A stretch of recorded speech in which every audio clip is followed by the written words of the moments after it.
maintenant bu ñëwee ci défi yi lan la assemblée bi en l'occurrence 15e législature bi war a taxaw temb te ñu dem ci mu gaaw.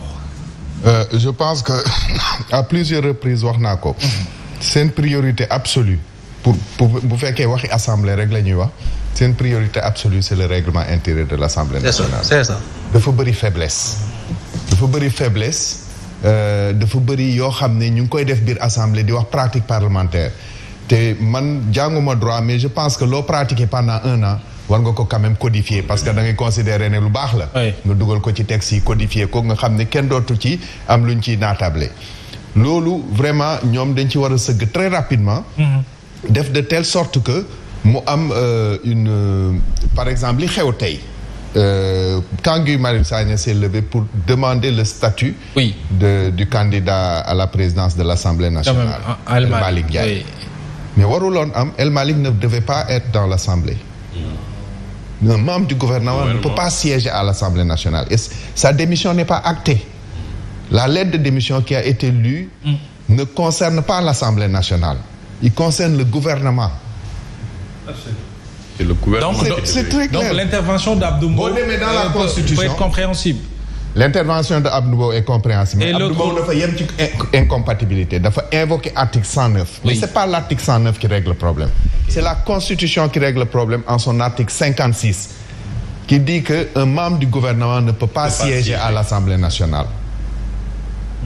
Même s'il est élu député, il ne peut pas siéger. C'est-à-dire dañu war a constater le fait qu'il n'est plus membre du gouvernement. Et ça, c'est que le gouvernement qui peut en informer l'Assemblée nationale. C'est le président de la République qui informe l'Assemblée nationale que M. El Malick Ndiaye n'est plus membre du gouvernement. Et dans ce cas-là, mu mun a siéger. Mais loolu amuñu ko. Mais quand moo mun a vérifier que démissionné na. Qui peut et yooyu c'est des faiblesses. Boo demee par exemple dans le règlement intérieur je dis pas que ne waruloon demee nii rek la mun a demee parce que suñu règlement intérieur waxu ci dara. dafa bàyyee vide dafa wax rek c'est incompatible waxul nan la ñuy régler incompatibilité bi. boo demee France le président il informe qui? Le président de la République. Dans un contexte où on a un président de séance. Aujourd'hui Ousmane. Je veux dire la démission à la minute. Sonko quand il a démissionné il a informé qui? Comment? L'administration de l'Assemblée. L'administration de l'Assemblée nationale. C'est l'administration de l'Assemblée nationale qui organise. Secrétaire général. Bien sûr. Ousmane Sonko il a déposé sa démission où? C'est le secrétaire général. Secrétaire général, oui. Mais bon. Il y a le secrétariat général. Maintenant, la démission que le président Alakan a lue, est-ce que c'est pas le secrétaire général qui lui a remis la démission? C'est une lettre de démission. Il a informé de ça. C'est une lettre de démission. C'est difficile à prouver, hein? Non. Est-ce que le palais n'a pas réagi? Moi, je ne remets pas en cause. Sur sein privé, quoi. Je ne remets pas en cause. Ce que je veux dire. Mais tu formes quand il y a démission, un mandat, il doit être vérifié. C'est ça. En France, les mandats sont vérifiés sur les 3 mois qui suivent. Sur les 3 mois qui suivent, mun nañu seppi député ne yow waroo. Les condamnations, on ne sait pas. Tu prends quelqu'un mu nekkoon candidat fii ci diggante proclamation ak installation. mun na am condamnation définitive dañu war a vérifier mandat yi. Ça c'est juste pour dire que dañu war a càmbaraat suñu règlement intérieur Malick wax na ko léegi am na lu bëri luñ ci xuus ci réforme 2019 bi gars yi mun nañ ko génne mun nañ puusaat. Parce que c'est un texte boo xam ne da nga ko war a mettre en croisement avec beaucoup d'autres textes. Notamment la Constitution ak la loi organique sur les lois de finances etc. pour mettre ko en conformité mu nekk un véritable outil de travail. suñu règlement intérieur bi dafa tuuti day brosser ay affaire du ko xóotal. te en droit affaire yi dafa war a leer bu leerul rek day indi. jeexi jaaxa pour man loolu mooy vraiment. Pour Assemblée nationale. C'est la priorité des priorités foog ñu sëgg ci. Très bien bu ñëwee ci affaire bu ñëwee ci défi balaa ñu ñëw ci défi je rappelle que vice-président yi voté nañu ko Ismaïla Diallo la moom mooy premier vice-président deuxième bi Roxi Ndiaye la Cheikh Thioro Mbacké troisième vice-président Mbène Faye mooy quatrième vice-président Amadou Ba numéro 2 parce qu'il y a 2 Amadou Ba à l'Assemblée nationale cinquième vice-président Oulimata Sy Sidibé mooy 6e Samba Dang 7e vice-président donc 8e parce que yaa ngi ko doon wax léegi Cheikh Omar on a 8 vice-présidents 8e bi mooy Mamadou Ngom donc les 8 vice-présidents proposés en tout cas ci li nga xam ne moom moo di vote gi xam naa ne nag proposition la lay doon Théodore fekkee mën nga ñu gindi laataa ñuy tàbbi kon ci vote boobu ngir dëggal liste bi ñu proposé en tout cas ci 8 vice-présidents yi nga xamante ni ñoom ñoo war a composer proposition la mais mooy liste bi jàll rek mooy li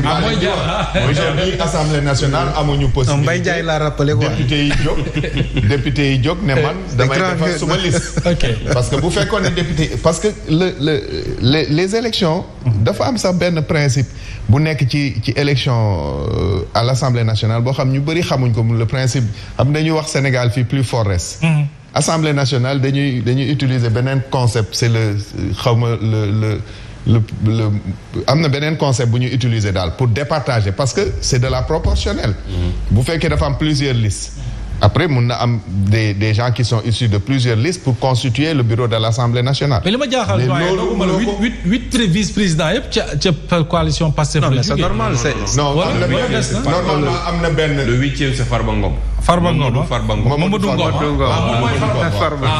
le 8e c'est toujours le 8e normalement il doit être un membre de l'opposition. Et je rappelle que Takku Wallu avait proposé 2 vice-présidents voilà 2 vice-présidents. donc parce que la proportion aujourd'hui la configuration dañ la naan. c'est prorata nombre de députés quoi. c'est prorata du nombre de députés. donc mënuloo revendiquer. très bien maintenant ñu ñëw ci défi yi continuer avant ñu dem ci. alors li leen di xaar. parce que maa ngi koy rappeler. li leen di xaar justement li leen di xaar doyen Sam junj na ko sànq ci indépendance su député yi. il faut pas que les Sénégalais soient naïfs. Ousmane Sonko à plusieurs reprises dans son discours il dit lii lañ bëgg a def fii lañ jëm ça veut dire que réforme boobu acté nañ ko. ça veut dire que député Pastef amul sañ-sañu ñàkk ko voté te tey boo dégloo député yu bëri ay sénégalais lañ ah. c'est ça boo dégloo député yu bëri dañ la naan man de lii moom a gënal waaye lu Ousmane Sonko wax baax na. loolu nga doon dégg comme les anciens députés yi doon wax man député Macky Sall la. rupture boobu. il faut pas qu'on l'espère. on est dans une logique partisane où les gens ont été investis dans une liste d'un parti boobu moo leen di jox les orientations. c'est ça mun na ci am 2 ou 3 yoo xam ne dinañ am seen indépendance dinañ jéem a jël ay positions. mais pour la grande majorité ils vont voter là où le parti va leur indiquer de voter. très bien xam nga loolu tant que ñu ngi def élection de liste yi ñuy am. mënuñ ci génn. on sortira de cet engrenage le jour où députés yi nekk en phase de circonscription électorale mu xam ne que askan wi moo leen fal yow man maa ñëw nekk candidat fii laay juddoo fii laay yeewoo fii laay fanaan donc buñ ma falee dinaa dem pour toogal leen mais tant que c'est le parti qui investit on pourra difficilement demander à un député d'aller à contre-courant de son parti. C'est ça. Maintenant, après l'élection, peut-être ma ñëw ci Cheikh Omar ci défi après l'élection du bureau est-ce que mën nañu gaaw dem ci défi te wax naa ko léegi Sénégal lu bëri war nañ ko jaarale biir Assemblée nationale évidemment pour que wàllug gestion de l'État si on peut l'appeler ainsi ci bànqaasug institution bi ci mel ni Assemblée nationale rôle bu mu ci war a mën a jouer mu mën ko jouer pleinement. waaw bon il y a d'énormes défis.